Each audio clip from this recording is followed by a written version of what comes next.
Okay, so this is Emma, who's just coming down the first day on the permanent makeup startup course with Katy. So Emma, what's your background at the moment, or what have you done in the past? Financial services, so banking. Okay. 18 years. And no beauty background as such? None. Okay, excellent, like a lot of the people we train.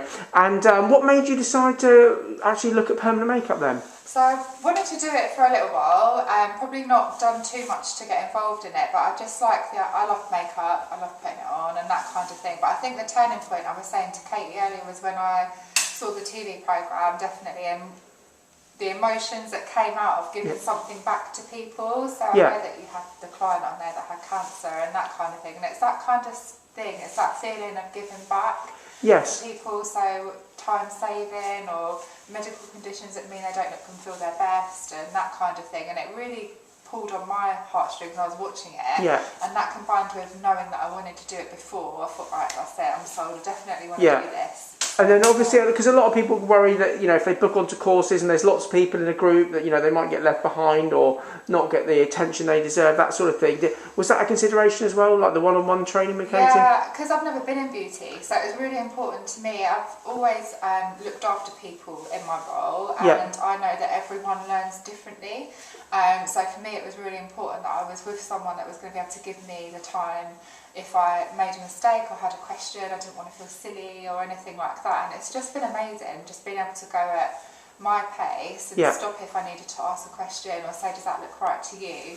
And I don't think it would have necessarily been there if it was like a larger group. It's been brilliant. Excellent, brilliant. And so obviously from no beauty background, we've been practicing on some brows today. So let's have a little look actually, because you've got your little sheet there.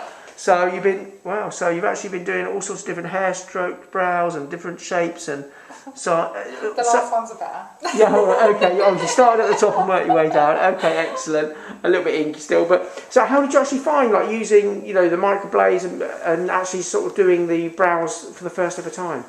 Brilliant. Like when I was first doing them, like the first couple of strokes, it was because I was nervous, I was finding it getting stuck, but that was me. Literally, as soon as I just thought, right, take a deep breath, calm down, concentrate, and just go slow, it came naturally, and it was really, really good. And I think doing all of the practice sheets that you put into that manual beforehand. Yeah, so the pre-study manual you get before you book, that manual was just phenomenal. So I was drawing eyebrows like day after day and month after month, and it's just helped so much doing it. Yeah. So actually, I was really nervous using the needles because I thought, how much different is it going to be, and is it going to get stuck? But I just applied the same like repetition and go slow, take your time with it to this, and it worked amazingly. So like by the time I was on to my next eyebrow, it was working well. Brilliant. And I suppose that's one of the advantages, although, you know, it's a bit of a disadvantage to some people who don't want to wait to get on a course, but unfortunately there's always a bit of a backlog with Katy, sort of a bit of a waiting list. But you can use that time and actually practice, you know, starting your pre-study,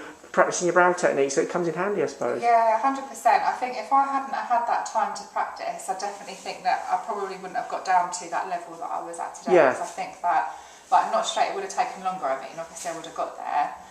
So it's definitely worthwhile investing in the time doing the drawing and the practicing. Excellent, and some good advice there. And how did you find sort of Kate's training? I know she's always, well, I say over your shoulder, but she's behind the screens at the moment. But how have you found her, having her on hand to sort of, you know, bounce back and forward with? She's been brilliant. Like nothing, like as soon as you got a question, she'll stop and she'll want to know what it is and she'll help you with it.